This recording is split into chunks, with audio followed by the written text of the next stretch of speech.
Hello everyone, welcome back to my channel. इस video में हम लेटर्स को देखेंगे। थंबनेल से आपको पता लग गया होगा। तो कितने तरह के लेटर होते हैं? 2 टाइप्स होते हैं लेटर्स के, फर्स्ट फॉर्मल और सेकंड इनफॉर्मल। अब इन दोनों के बीच बहुत ज़्यादा कन्फ्यूज़न रहती है बच्चों को कि फॉर्मल लेटर्स कौन से होते हैं और इनफॉर्मल कौन से होते हैं। तो आज इस वीडियो में मैं यही कंसेप्ट आपका क्लियर करूँगी। दोनों लेटर्स का फॉर्मेट देखेंगे और साथ के साथ इनका एग्जाम्पल भी देखेंगे। ओके, तो आगे बढ़ते हैं। Formal versus informal letters. अब इन दोनों में डिफरेंस क्या होता है, क्या अंतर होता है? ये कुछ डिफरेंस दे रखा है इनका। फॉर्मल लेटर्स फॉलो है स्पेसिफिक फॉर्मेट। फॉर्मल लेटर्स कौन से होते हैं? औपचारिक पत्र बोला जाता है जिनको हिंदी में। वो क्या एक स्पेसिफिक फॉर्मेट फॉलो करते हैं, जबकि इनफॉर्मल लेटर्स का अपना कोई फॉर्मेट नहीं होता।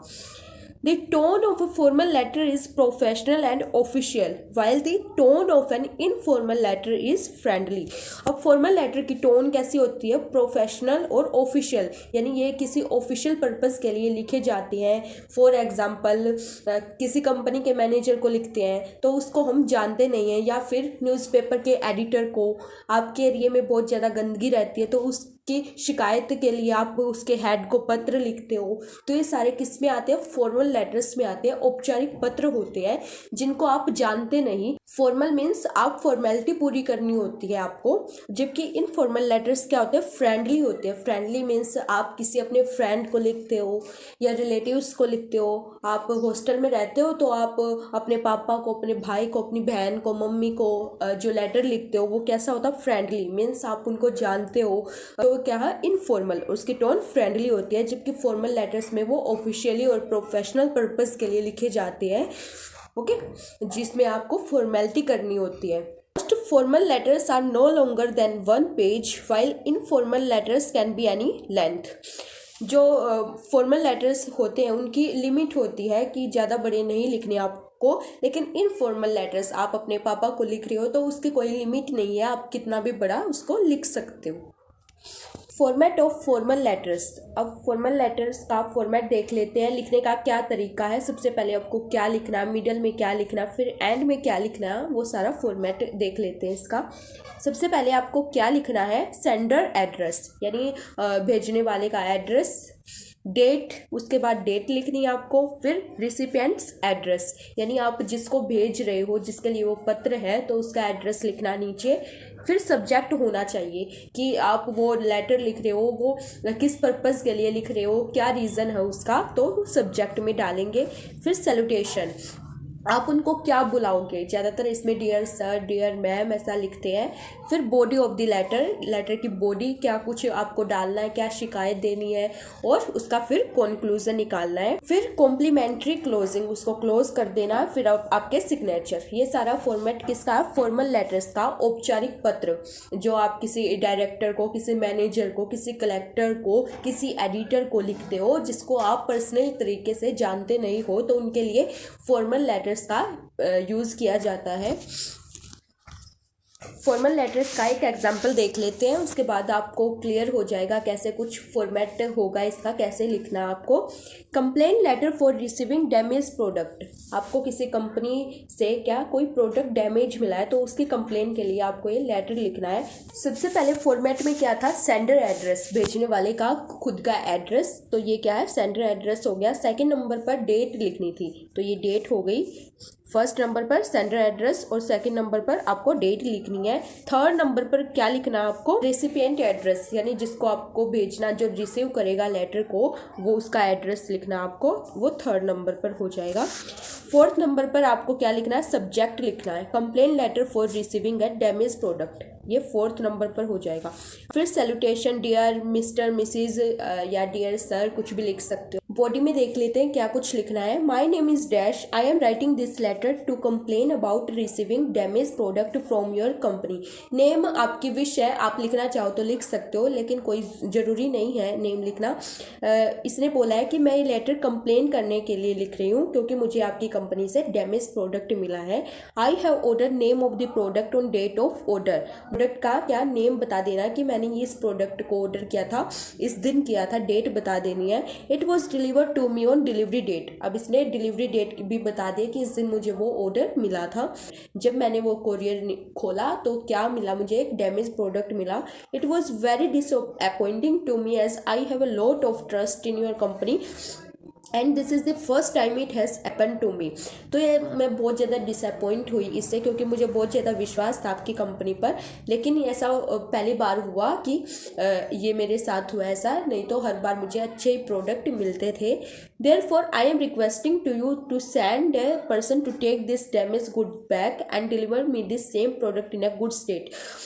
तो आखिर में आपको कंक्लूजन निकालना है, यानी आप उसको वापस ले जाइए और मुझे अच्छा प्रोडक्ट दीजिए। And if you don't have the product available in the stock please refund my amount for the same. और ये बोल देते हैं कि अगर आपके पास वैसा एक प्रोडक्ट सेम नहीं है तो प्लीज़ मुझे रिफंड दे दीजिए, मेरे पैसे वापस दे दीजिए। Yours faithfully name signature. अब यहाँ पर एंड कर देना आपको। तो यही फॉर्मेट है फॉर्मल लेटर्स का। पहले क्या लिखा हमने, सेंडर एड्रेस लिखा, सेकंड नंबर पर हमने डेट लिखी, थर्ड नंबर पर हमने रेसिपिएंट एड्रेस लिखा, फिर फोर्थ पर हमने सब्जेक्ट लिखा, फिर फिफ्थ पर हमने सैल्यूटेशन लिखी, डियर सर, डियर मैम। फिर बॉडी स्टार्ट करते हैं। बॉडी में सबसे पहले क्या लिखना है कि आप ये लेटर क्यों लिख रहे हो, ये कंप्लेनिंग लेटर है क्योंकि आपको डैमेज प्रोडक्ट मिला है। उसके बाद आपको प्रोडक्ट का नेम बता देना, किस दिन वो डिलीवर हुआ, किस डेट को आपने ऑर्डर किया था और वो डैमेज मिला आपको, तो उसका कंक्लूजन निकालना है कि आप प्लीज़ अगर आपके पास वैसा ही सेम प्रोडक्ट नहीं है तो मुझे रिफंड दे दीजिए। ओके, योर्स फेथफुली अपने नेम लिख देना और सिग्नेचर कर देना और फिर लेटर को एंड कर देना है। ज़्यादा बड़ा नहीं लिखते formal letters. In formal letters का फॉर्मेट देखते हैं, इसको कैसे लिखना है वो देखते हैं। सबसे पहले क्या लिखना है इन फॉर्मल लेटर्स में, आपको सेंडर का एड्रेस ही लिखना है, फिर डेट लिखनी है, फिर डियर नेम ऑफ पर्सन, जिसको आप लिख रहे हो उसका नेम लिखना है, या फ्रेंड को लिख रहे हो डियर फ्रेंड लिख सकते हो, डियर राम, डियर श्याम, कुछ भी लिख सकते हो। फिर लिखनी है body of the letter. Body में क्या लिखना है, सबसे पहले आपको पैराग्राफ 1 बना के लिख सकते हो, उसका हालचाल पूछना है। सेकंड पैराग्राफ में the main reason to write the letter. Second में आपको ये लिखना है कि आप ये लेटर क्यों लिख रहे हो, उसको इन्वाइट कर रहे हो तो वो लिखना है। थर्ड पैराग्राफ में conclusion and end of the letter, कि कंक्लूजन निकालना है, फिर लेटर को एंड कर देना है। योर्स लविंगली लास्ट में लिख देना है और नेम ऑफ सेंडर। ओके, तो यही इनफॉर्मल लेटर्स का फॉर्मेट है। एक एग्जांपल देख लेते हैं, इससे आपको आइडिया मिल जाएगा कैसे कुछ लेटर लिखना है। ओके, देखते हैं आगे इसका एग्जांपल। तो ये लेटर टू फादर है, यानी कोई बच्चा अपने फादर को लेटर लिख रहा है। ये क्या हो गया, सेंडर एड्रेस हो गया फर्स्ट नंबर पर, सेकंड नंबर पर डेट हो गई, थर्ड नंबर पर आप सैल्यूटेशन देंगे। पापा को लिखा तो डियर डैड लिख दिया।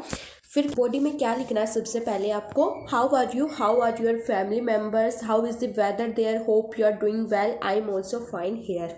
तो पापा को लेटर लिखा है तो पापा के बारे में पूछना कि आप कैसे हो, फैमिली कैसी है, वेदर कैसा, वहाँ का हालचाल पूछ लेना उनको फर्स्ट पैराग्राफ में। अब सेकंड में क्या पूछना है, I am writing this letter to inform you that I have ranked first in my university for the last semester exam. I am sure you will be happy to hear this news, please inform mother also for this same. अब second में क्या था कि आपको ये लिखना है कि आप किस लिए लेटर लिख रहे हो। तो इसने लिखा कि मैं ये लेटर इन्फॉर्म करने के लिए लिख रही हूँ क्योंकि मैंने पिछले सेमेस्टर में क्या रैंक फर्स्ट हासिल की है, तो मैं श्योर हूँ कि आप खुश होंगे बहुत और मम्मी को भी इस बारे में बता देना। It's been a long time since we have seen each other. I am planning to come home in the coming vacation. We will celebrate this achievement together. Waiting to meet you soon. अब third paragraph में क्या लिखना है, conclusion लिख देना और letter का and कर देना है। तो इसने क्या कंक्लूजन लिखा कि बहुत लंबा समय हो गया है हमें मिले, तो मैं इस वैकेशन पर प्लानिंग कर रही हूँ आने की और वहीं पर हम इस खुशी को सेलिब्रेट करेंगे। Waiting to meet you soon, take care until then, take care, with love Pooja. तो यहाँ पर एंड कर दिया, अपना नेम लिख देना है, आपको बहुत सारा प्यार। तो यहीं पर लेटर को एंड कर देना है। तो हमने फॉर्मल लेटर्स का भी फॉर्मेट और फिर एग्जांपल देखा है, सही इनफॉर्मल लेटर्स का भी हमने फॉर्मेट देखा सारा कैसे लिखना है, फिर उसका एग्जांपल देखा ताकि आपको आइडिया मिल सके कि अगर एग्जाम में आए तो आपको कैसे लिखना है और कैसे पता लगाना कि ये फॉर्मल लेटर और इनफॉर्मल। आई होप आपको ये समझ आ गया होगा कि फॉर्मल लेटर्स हम ऑफिशियल पर्पज़ के लिए लिखते हैं, जिसको आप पर्सनली नहीं जानते हो उसके लिए फॉर्मल लेटर्स का यूज़ होता है, और इनफॉर्मल आप जिसको जानते हो अपने फैमिली मेम्बर्स के लिए, जिसकी टोन फ्रेंडली होती है। तो आई होप आपको ये दोनों ही लेटर्स समझ आ गए होंगे, आपको कुछ आइडिया मिल गया होगा। अगर आपको वीडियो अच्छी लगे तो वो अपनी फ्रेंड्स के साथ वीडियो को शेयर कर देना, लाइक कर देना और चैनल को सब्सक्राइब करना मत भूलना, ताकि आने वाली वीडियो की नोटिफिकेशन आपको मिल पाए। Okay, thank you.